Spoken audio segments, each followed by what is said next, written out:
So we're here, made it, at the Suspected Wood Family Cemetery. Not familiar with this one. We really haven't done a whole lot of research and project up in North Bedford, specifically Peaks. I am seeing a whole bunch of yellow jackets going in here, so I'm going to be very careful. I just got eaten up at another cemetery a couple weeks back, so let's avoid them. Thankfully, no one was bitten in here while we were in here. But we came out here and kind of performed an assessment. It's about 33 paces long, or wide, I guess, if you look down the line here. You can see there's one burial that's marked right where my finger's pointing to. There's a second burial right under there that I suspect is Jeremiah. Jeremiah Wood. I do not know who this is. It does have an initial W. This one is 1828. That one is 1829. So hopefully we can get some insight as to who that may be. We got a full death date on both of them. There is a tomb rock or fieldstone marked burial in line with these right at the entrance. I mean, I'm calling that the entrance. It's not the entrance. This is a really rough wall here. There's no no mason built this. This is just kind of was stacked loosely, and as you can see, just water running down the mountain has completely filled it in. I mean, it's like a 2-foot drop off the backside, where this is just going completely filled with debris. So, I mean, I would expect that there should be, should be, maybe a second row within here. You'd have a head here, a foot in the middle, then a head and a foot at the bottom. And of course you can't see that. I mean, based on the height of the wall here and the setting of these markers right here, there's at least a foot or more of debris that is kind of washed in here. So the tops of those markers are likely below grade, and whether you could probe it in normal circumstances for us in South Bedford, there's no doubt. But up here, you're dealing with the peaks, you're dealing with the mountains, and everything is rocks. When we first walked out here, it's easy to to think you found the cemetery because you see some rocks, and it turns out no, those are just the rocks. But I wanted to show you something that from our experience at other plots, you start picking up on where to look and what to expect. When you come out here, walk with me, you enter the cemetery, or there is a little worn path here for folks looking at the cemetery, I suppose. And there's a little marked thing here that they've written. You can take your time to look at that. But as you kind of walk around this large tree, you come to the line here, and I'll show you what I see. I'm kind of in the middle of the cemetery, and I'm running alongside the front wall, I guess we'll call it, the high wall. And here's a headstone right at my foot. Here's another headstone. Here's a fallen headstone. Here's another headstone. There's the footstone that goes with that headstone. Continuing, seeing if there's any more as I keep going here. I'm not seeing anything immediately screaming, but I mean, it's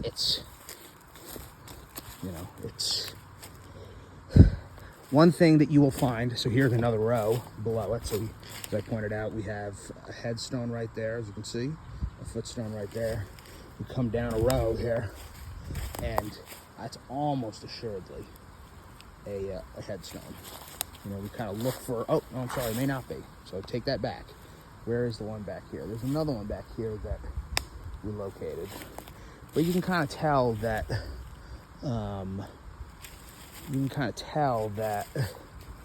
try to locate it. You can kind of tell that the, rocks that have been washed naturally, just from earth movement or water movement, and things that are sticking in the ground, like this one. Is it a guarantee? No. Those up top, those 4 that I pointed to, you can see inside the cemetery from here, those definitively are. I have no doubt. Kind of continue to ring the bottom of the cemetery here. As you can see where I'm standing, I mean, this is the bottom of the wall. I mean, it's like 2 feet up. Obviously, the wall was put on grade, and we rise as we go up, but I suspect that the middle portion of this cemetery is anywhere from 6 to 12 to 15 inches buried. Didn't really spend much time kind of coming a little bit further down. I bring with me a light, LED light, that kind of gets the inscriptions pretty good. Kind of continuing to walk on the back side here just to see if I see anything. But like I mentioned, I really didn't see a whole lot when I walked. That right side, so if I'm facing uphill, the right side, there's some down trees. I really can't even get in there to assess whether there is anything or not. I'm going to try to gingerly not get stung in here. See if I can just show you the 2 markers that are visible. And I'll be curious to see, I know you were here some years back, to see if you or any other kin might have evidence of previous markers that have since gone under, disappeared. So we have, I try to avoid the yellow jackets that are at my feet. I have this one right here. I believe that is 1828. And it looks to be an EW. And then we have, continue to try to avoid that yellow jacket. We have, see if we can put some light on it, if it will work. Some JW, which I suspect is Jeremiah W. And it looked as though, yellow jacket's at my feet, looked as though his marker, his dates lined up with what was suspected to be Jeremiah's death date. So I'm optimistic that that is in fact Jeremiah. We kind of moved a little bit here looking. I suspect that this right here is a marker. You can see this one right here. It's kind of in row. You can see there's the first marker. Sorry if I'm zoomed in still. There's the first marker right here. There's the second marker there. There's likely 2 to 3 burials in between. This one is in row. There may be another 2 to 3 in here, as you can see all this washout. And then as we exit, what I'm calling the entrance up here, you can point out another marker that's on this side underneath there, as you can see under that tree. Can't quite tell if that's a head or a foot. It looks to me like it would be the head, but it's hard to tell. It is in perfect line though with this. I don't know if my camera can show this, but if I turn around and I stay in line, you look down there, I don't know if you can see, that headstone sticking up right there. And there are field stones 1, 2, 3, 4 in there. And I mean, in all likelihood, I would suspect that, somewhere in here underneath the brush is probably more at the foot of this big old tree. So I show this to kind of give you an idea of, a challenge in terms of delineating a cemetery. We're doing a lot of work. I mentioned it at a extremely large pre-Civil War cemetery that has burials that likely date back not just pre-Civil War, but potentially into the 1700s, as a slave burial ground, an actual slave burial ground. as opposed to something like this, which would have been called a slave burial ground. But as you can see, we found some markers. These are not slaves. The presence of field stones is often associated with slave burials, and there is no correlation at this time. It didn't really matter what your walk in life was. Most folks weren't able to afford tremendous markers. Or, then you had the issue of getting them up the mountain, too. So, the other cemetery plot that we're working in, it was parceled in the 1940s or 50s. It was sold for taxes. And you can tell that the folks who actually drew the line, they partitioned it. They thought they captured the cemetery, but I was walking with the gentleman this past weekend, and sure enough, we found about a dozen burials on the other property across the line, because they didn't fully assess the cemetery. So I say all that to point out so to kind of change what we're looking at here, and you can continue to look. I say all that to kind of point out that establishing the boundaries of old cemeteries like this can be very tricky. I would assume and maybe it's not. Maybe I shouldn't assume, but the average person probably has overlooked some of these rocks out here that pop out to me right away.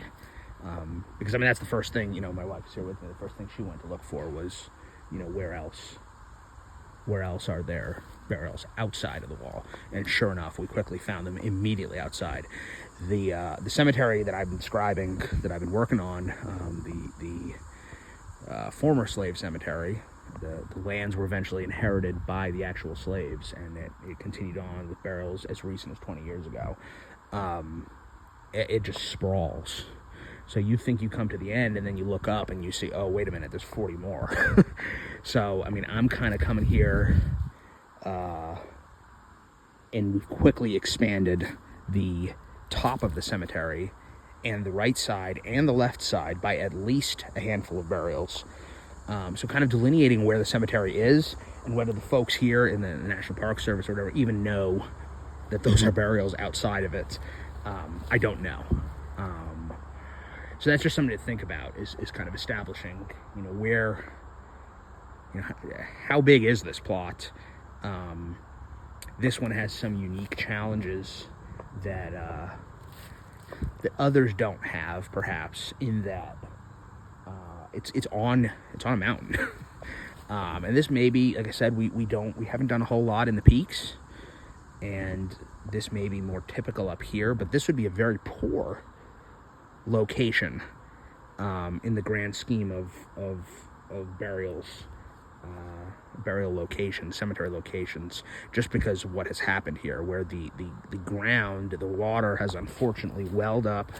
You can almost see it, where it was coming down this path here. This is the trail coming down the hill here, and it kind of almost hit this tree. Who knows, perhaps at some point there was a downed limb here or something, and it redirected it.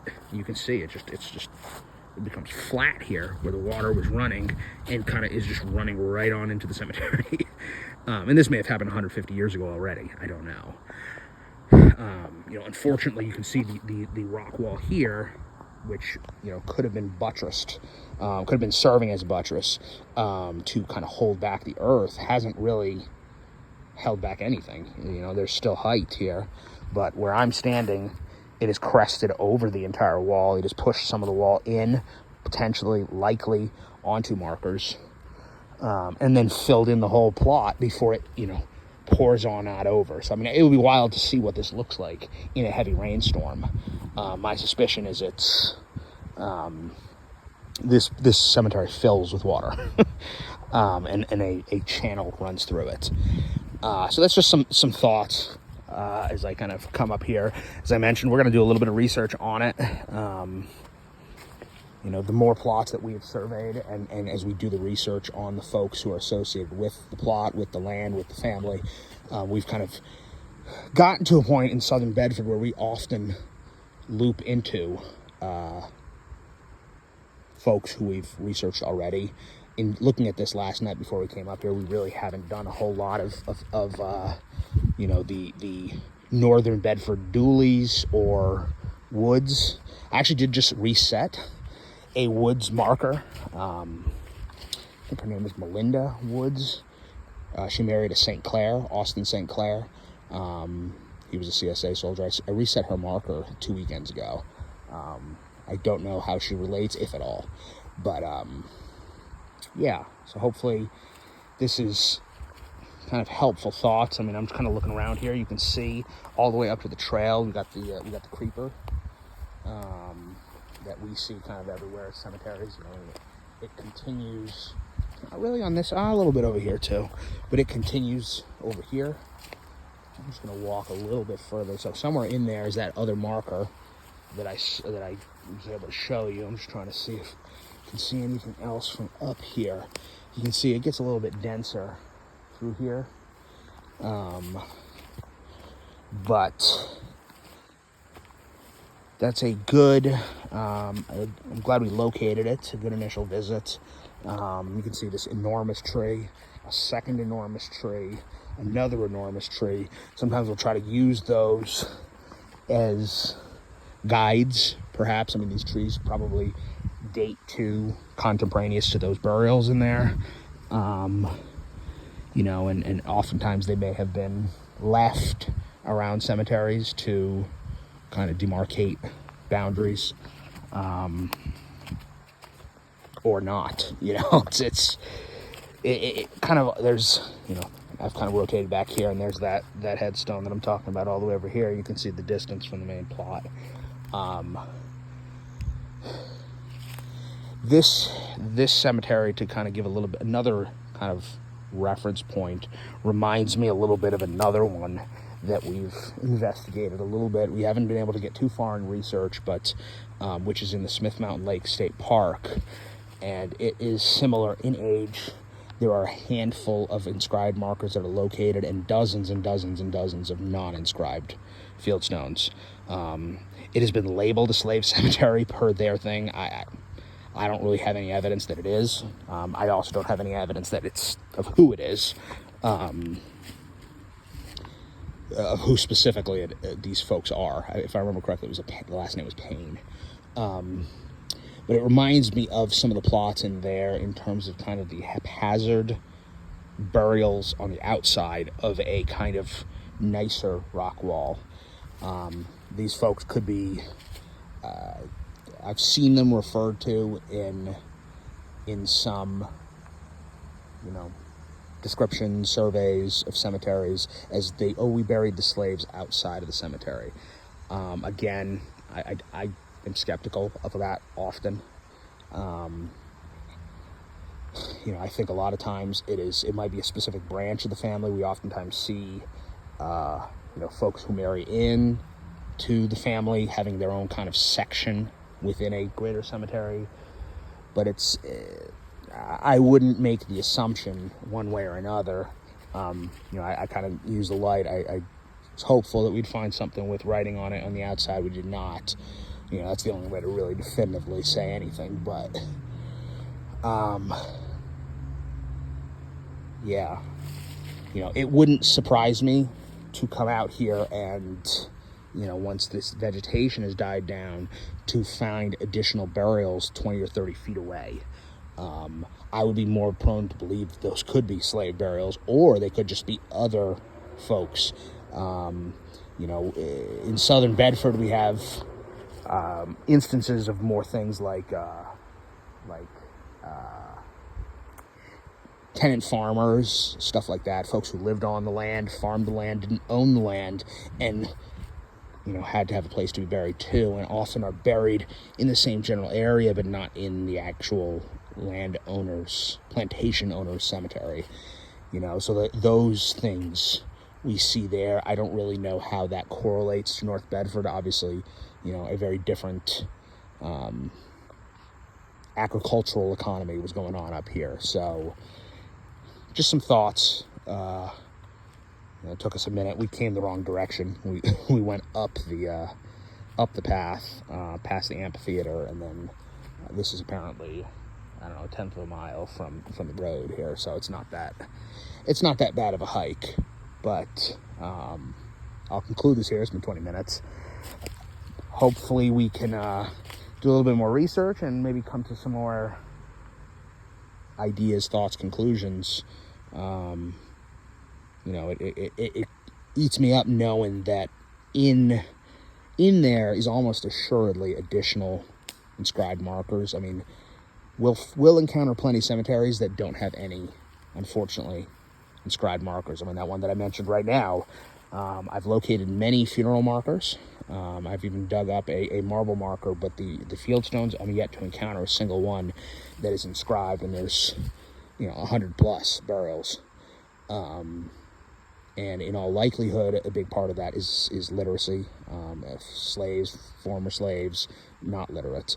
So I suspect that plays into it sometimes, but oftentimes we will find an inscribed marker, and once you find one, there's a high likelihood of finding more. Not all of them, and I always wonder why. You know, if someone was able to scratch some stuff in the rock, why didn't everyone get the same treatment? Don't really have an answer to that, but there is definitely, you find one, you find more, and obviously we found two already in here. The only two markers, for what it's worth, definitively markers. So, you know, whether there's something here to be, you know, probed, I don't know. Physically probed, I mean, looking for those down markers. But wanted to make a short video. It came out being a little bit longer than short. But we'll be in touch.